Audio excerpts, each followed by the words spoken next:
Agadirogan satatano shaktana sheshakaya prasrutana sheshan autsukya moharatidan jaghana yopurva vaidyaya namostu tasmai.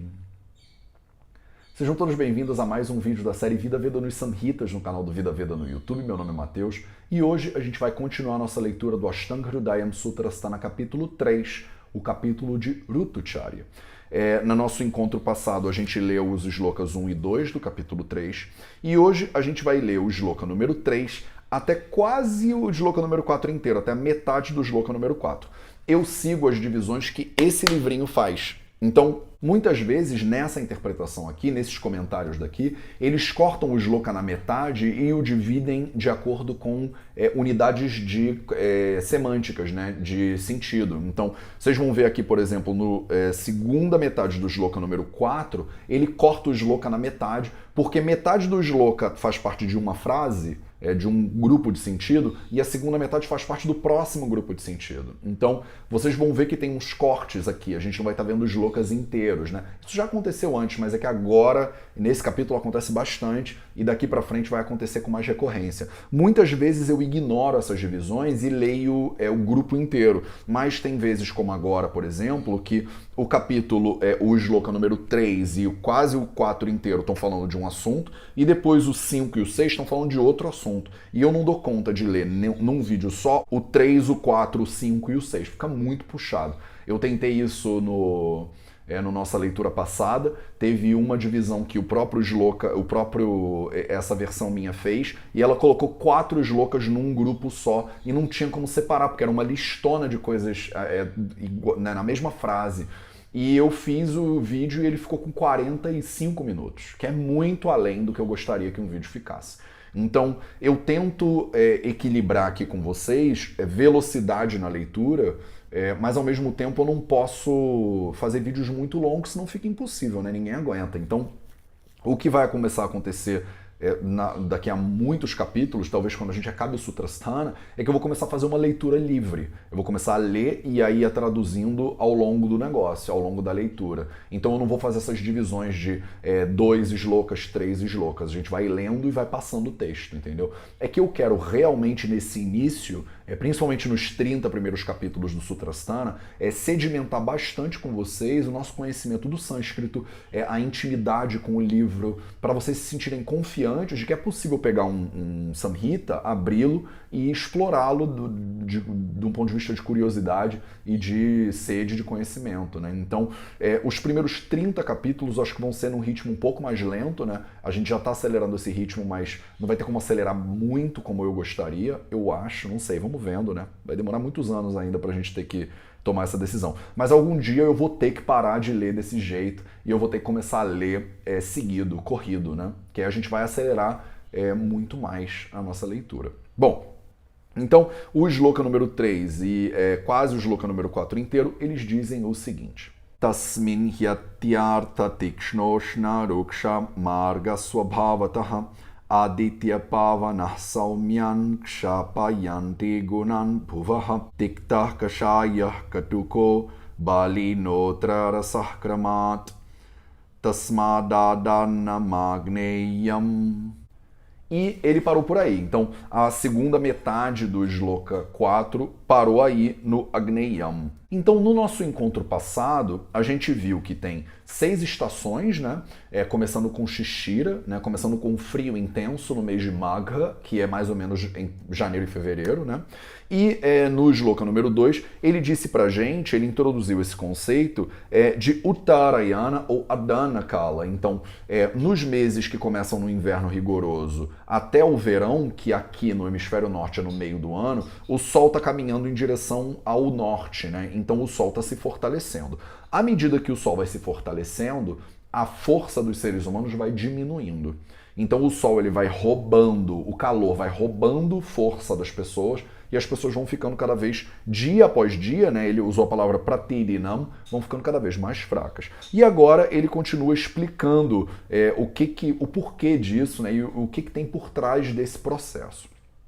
E aí ele fala, Tasmin, então tá usando como referência o shloka número 2 e o shloka número 1, então Tasmin é dentro disso, né, um Saptami Vibhakti Ekvachan, então dentro dessa lógica aí que a gente viu agora. Atyartha Tikshna Ushna Rukshaha, então Atyartha é excessivo, né? Excessivo o quê? Tikshna é é penetrante, essa força penetrante do calor. Ushana, o calor, ele também está muito excessivo. Rukshaha, a secura, vai ficando muito excessiva. Então, esses três gunas, como a gente já viu no primeiro capítulo, né? A gente viu uma lista de 20 gunas e esses três estão lá na lista. Eles vão aumentando nesse processo, né? Marga Swabhavataha, então Marga é um caminho, Swabhava é a natureza. Então, a natureza dessa caminhada do Sol pelas propriedades naturais disso, essas três características, Tikshna, Ushna e Ruksha, elas vão aumentando. Então, percebe como do inverno em direção ao verão vai ficando cada vez mais seco, vai ficando cada vez mais quente e vai ficando cada vez mais Tikshna, vai ficando cada vez mais intenso, mais penetrante. O verão aqui na Índia, ele é um verão seco. Ele não é um verão úmido. Então tome muito cuidado quando a gente estiver falando de verão. A ideia de Grishma aqui, ela inclui uma secura muito forte, tá? Então se você for usar o conceito de verão, de Grishma, aplicado a muitos lugares do Brasil, por exemplo, você vai errar. Porque no Brasil, em muitos lugares, o verão é um verão muito úmido, o que muda totalmente a lógica e as propriedades que que o Rutu Charadhyayam está tentando explicar. Aditya Pavana Saumyan Kshapayanti Gunan Bhuvaha. Então, Aditya Pavanam. Então, Aditya, a gente já viu essa palavra também, significa tudo que é solar, né? Tudo que vem do sol. Pavanaha é o ar, né? A força do ar. Saumyan Kshapayanti Gunan Bhuvaha. Então, Gunan Bhuvaha são as características da terra, de Bhuvaha, a gente já viu essa palavra também, né? Então, os gunas da terra, que são de predominância de saumya, de gentileza, né? De frescor, eles vão kshapayanti, eles começam a ficar menos presentes, eles vão começando a serem reduzidos, digamos assim. Então, por causa das propriedades do ar, lembra da secura, e das propriedades solares, o calor e a penetrância, a intensidade, as propriedades da terra, de saumya, começam a diminuir. Então, a ideia de saumya, ela é oposta à ideia de agneya. Então, é o calor e o frio, digamos assim. O quente e o frio, né? Então, o frescor, a gentileza, que são características típicas da terra, de Bhuvaha, elas vão diminuindo dentro desse processo de movimento do Sol em direção ao hemisfério norte. Tikta kashaya katuko balino atra rasaha kramat. Então, kramat é gradualmente, né, aos pouquinhos. Tiktaha, kashayaha, katukaha. Então, esses três sabores a gente já viu, né, lá no primeiro capítulo também, a lista dos 6 sabores. Então, 3 desses 6 sabores o Tiktaha, o amargo, Kashayaha, o adstringente, Katukaha, o picante, eles começam a ficar Kramat, gradualmente, Balinaha, fortes. Então, esses 3 sabores começam a ficar cada vez mais fortes. Tasmadadana magneyam. Então, Tasmat, por causa disso, por causa dessas características todas que eu acabei de descrever, Adanam, esse período, né, o Adana Kala, o Adanam, esse momento de extração da força, né, dos seres humanos, Agneyam, ele é de predominância de fogo, de calor. Então, é um momento de predominância agneia, de calor.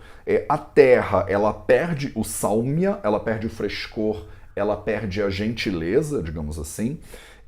Você tem um predomínio de 3 gunas, né, gradativamente cada vez mais fortes. Então, Tikshna, a intensidade, a penetrância, Ushna, o calor, e Ruksha, a secura. E você tem a predominância de 3 sabores. Tikta, o amargo, Kashaya, o adstringente, e Katuka, que é o picante. já está começando a formar aqui um cenário interessante para a gente começar a analisar as estações, né? Então ele está começando a dar características bastante interessantes que a gente vai conseguir usar os sabores, os gunas, isso tudo para entender a oscilação do ser humano e da saúde humana ao longo das estações. Esse era o shloka que eu queria ler com vocês hoje, o shloka número 3 e quase o shloka número 4 inteiro. Vão para o nosso minutinho de sânscrito. No nosso minutinho de sânscrito hoje, eu quero dar uma olhada na palavra que a gente já viu, Marga Swabhavataha. Então, Marga Swabhava, como a gente viu, é a natureza, o que é esperado desse caminho, do caminho do sol, né? A palavra Marga Swabhavataha, ela tem elementos bastante interessantes que a gente precisa revisar. Então, Marga Swabhavataha, primeira consoante é o Ma, seguido de um A longo, né, de um A grande. Depois tem esse Czinho no alto, e esse Czinho é uma outra maneira de representar o R Holland. Então, quando você tem o R, né, pela metade, no nosso encontro da semana passada, a gente viu pra, e era um tracinho embaixo do P. Agora aqui, ele tá vindo antes do G, antes do G, e aí ele vira esse Czinho em cima. Essa palavra aí, ela é composta de um M, de um A, de um R, de um G, de um E, de um S Holland, de um V, de um E, de um B, de um A, V, E, T, E, Visarga.